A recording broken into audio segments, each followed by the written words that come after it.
Are the Markles planning their own bus tour to Montecito?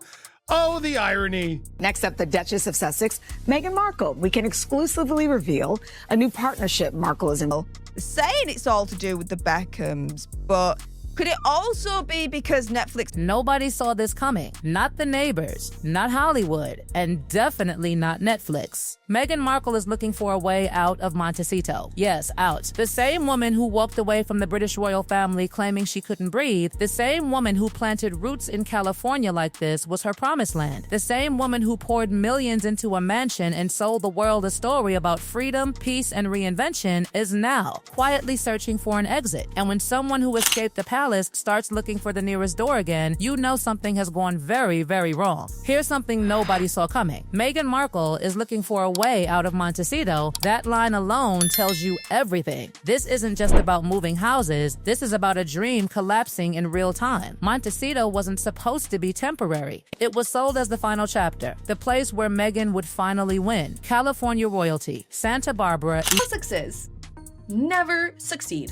They never finish the job. That is clear now. They have elite, wellness gardens, rescue chickens, organic perfection. But insiders are whispering something much darker now. They're saying Montecito didn't become her sanctuary. It became another trap. Netflix isn't happy. The neighbors aren't happy. Staff keep vanishing. And the money is starting to sweat. This wasn't supposed to happen. When Meghan and Harry arrived in California, there was buzz, excitement, curiosity, celebrity neighbors, a clean slate far away from British tabloids. Montecito looked like the perfect hideaway, expensive enough to be exclusive, quiet enough to disappear into, but instead of blending in, they stuck out, and not in a good way. People close to the area say the mood shifted fast. Dinner invites stopped, social doors closed, friendly waves turned into polite distance. Even everyday errands became uncomfortable. Eyes following, whispers trailing, judgment hanging in the air. For someone obsessed with image, that kind of cold shoulder cuts deep. One local put it bluntly, things were running smoothly before they arrived. James Holt, pretty much the only one left standing with any degree of a permanent job.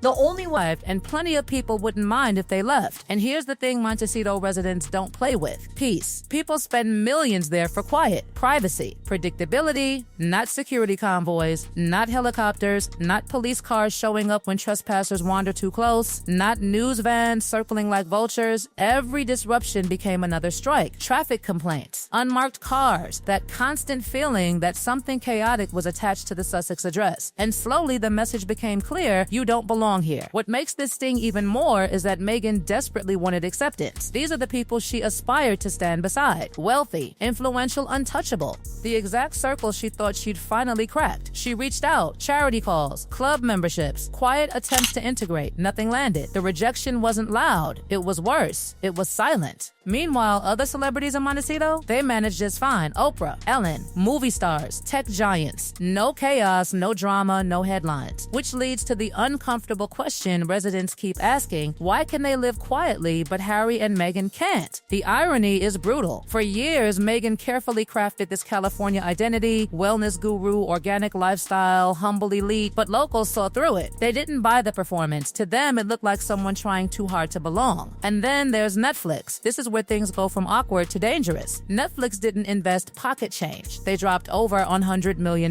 They expected prestige content, cultural impact, repeat value. What they got instead? Complaints, controversy, and projects nobody asked for.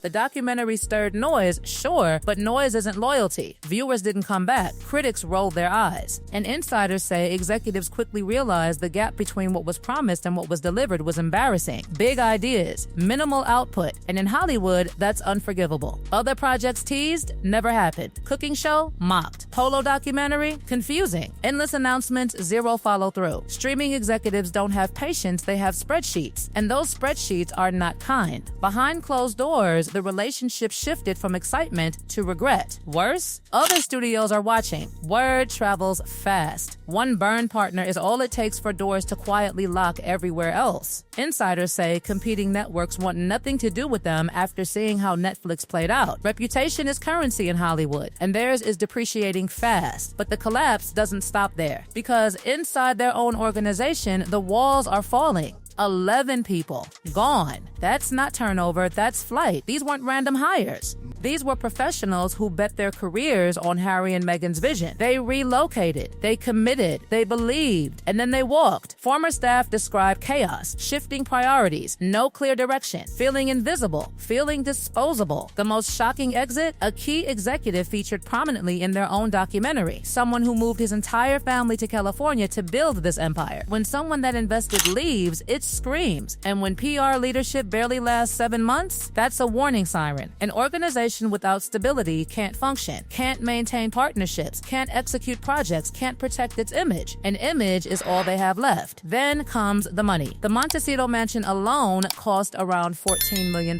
Security runs into the millions annually. Staff, travel, designer wardrobes, private flights, none of it cheap. Analysts say it plainly, they're living champagne on a shrinking bottle. Spotify already walked away, loudly. A $25 million deal gone, capped with the word no celebrity ever once attached to their name, grifters. That label didn't just sting, it poisoned the well. Brands backed off. Endorsements stalled. Executives decided the hassle wasn't worth it. And philanthropy? That needs money too. Without constant income, the promises start looking hollow, yet spending hasn't slowed. Which means either there's secret money nobody knows about, or a financial cliff is coming fast. Across the Atlantic, British media is watching this unravel with something dangerously close to satisfaction. They warned this would happen. They said the California dream wouldn't last. And now, every setback feels like confirmation. What hurts most? They left Britain to escape scrutiny and somehow created more of it. Except this time, there's no palace buffer, no institutional protection, just consequences. And with pressure mounting from every direction, neighbors, Netflix, finances, staff, public opinion, cracks are starting to show where it matters most. Their relationship. Insiders whisper that Harry wanted peace while Meghan wanted power. Two very different dreams. And now, with everything collapsing, Meghan is doing what she does best when the story turns ugly. She's looking for a way out. And now we reach the moment where everything tightens. Because when money dries up, allies disappear, and public sympathy evaporates, the truth has nowhere left to hide. Insiders say Meghan isn't just thinking about leaving Montecito, she's actively researching alternatives. Other states, other countries, anywhere that doesn't feel like rejection wrapped in sunshine. Texas has come up. Europe has come up. Anywhere that might offer distance from the mess she never expected to be living inside. This is the same Montecito she once presented as forever. The place she customized, curated, and defended as the perfect environment to raise her children. The sanctuary. The answer to everything. Now it feels like a mistake she can't undo fast enough. And that says more than any press release ever could. Harry, on the other hand, is reportedly torn. Think about what he's already given up. His country, his family, his brother, his role. Everything familiar. He followed Meghan once, across an ocean, across a life. To follow her again away from the place that was supposed to fix everything means admitting the original escape failed. And that's a bitter pill. People close to Harry say he's exhausted, not just physically, emotionally. The running, the explaining, the constant justification of choices that no longer feel solid. There's only so many times you can reinvent before it starts to feel like avoidance. And here's the brutal reality nobody wants to say out loud. If Montecito didn't work, where will? Everywhere they go, the same issues follow. Security, media, disruption, attention, resentment, the sense that chaos arrives with them. Changing zip codes doesn't change patterns. That's why insiders say this potential move isn't a solution, it's an admission. An admission that the California dream didn't just crack, it collapsed. And if they sell that house, it won't be easy. That property represents most of their tangible wealth. The market isn't friendly. They poured money into customizations that don't always translate into resale value. There's a real risk they take a loss, financially and symbolically. Selling would scream retreat. And retreat is not a narrative Meghan knows how to sell. But there's another factor pressing hard now, the children. Archie and Lilibet are growing. School matters. Friendships matter. Community matters.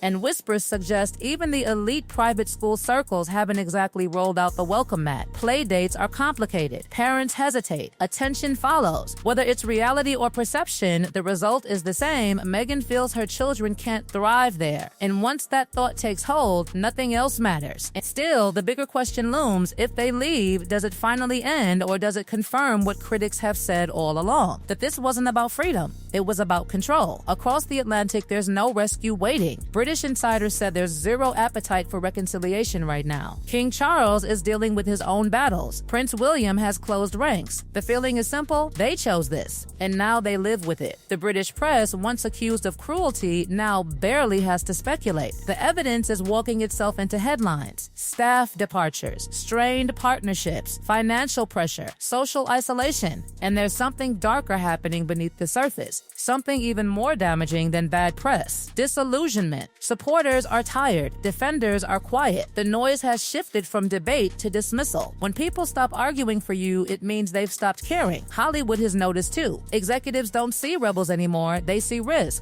Deals stall, calls don't return. The reputation is no longer bold. It's difficult, and difficult is poison in an industry built on convenience. Inside their marriage, the stress is undeniable. Sources say conversations are sharper, blame drifts, doubts creep in. Harry has reportedly begun questioning decisions he once defended fiercely, especially the way bridges were burned on the way out. The Oprah interview still hangs over everything like smoke that never cleared. Allegations were made, lines were crossed. There's no undo button for that. And Meghan's ambition, once framed as empowerment, is now viewed by some as impatience. Harry wanted peace. Meghan wanted a platform. Those visions never aligned, and now they're colliding. Their professional disagreements mirror their personal tension. Meetings with executives reportedly grow uncomfortable as cracks show. When a couple can't present unity, confidence evaporates. And the public has noticed something else too. Harry doesn't look happy. He looks lost.